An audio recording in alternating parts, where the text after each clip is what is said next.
like a bride waiting for her groom.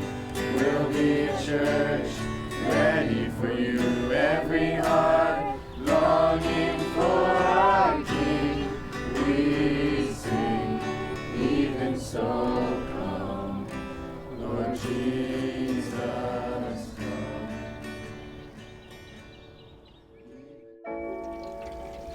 Our mission statement that we made like a few years back when this ICO trip started was to glorify God by learning and serving local rural pastors with mutual encouragement in the faith. For Christian leaders, right, we're not always up front, right? We're not always in the spotlight. Actually, pretty rarely, I think, we should be in that space. Most of the time, being a Christian leader looks like being in the back and giving other people the space to use their gifts and to express how God is working in their life. This is my 4th year doing this ICO trip.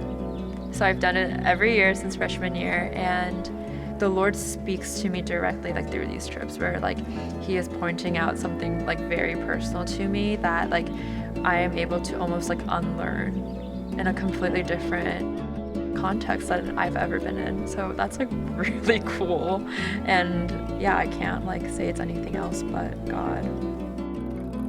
So the students got here on Monday afternoon, and we went over to the Crystal Waters retirement home, and they had prepared a lesson for them and had some time of singing hymns with them. One of my church members, who's a resident there, prayed for the students. And we had one of the students pray for the residents of the nursing home. To have all these young people come in there and caring for them and loving them and wanting to listen to them, it just meant the world to them. So really the theme of today is just learning from the students at Grove City.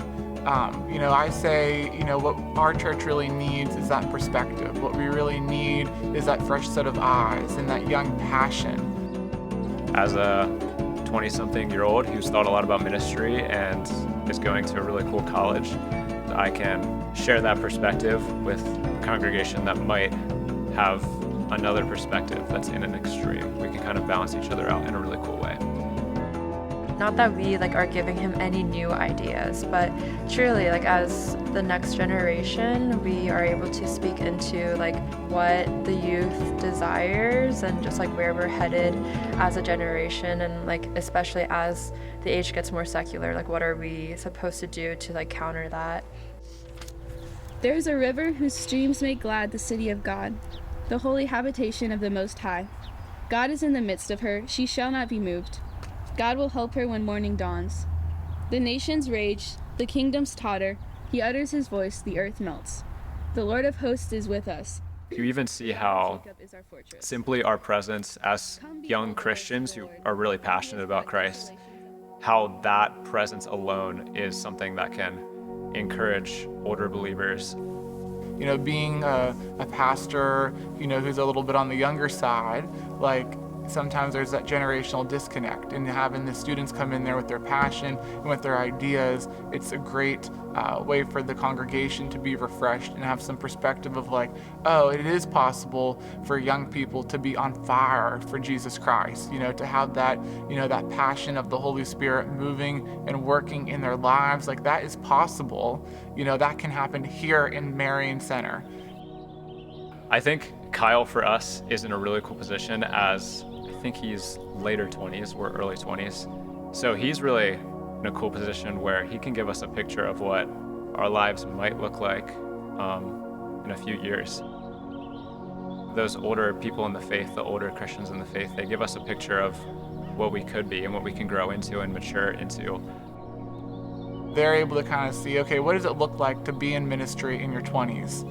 And just see okay, these are the cool things, these are the opportunities, but then these are the challenges. These are the things that are discouraging at times. And I'm just trying to be open and honest with them and sharing what I'm passionate about, what my experiences have been so far, what my hope is for the future.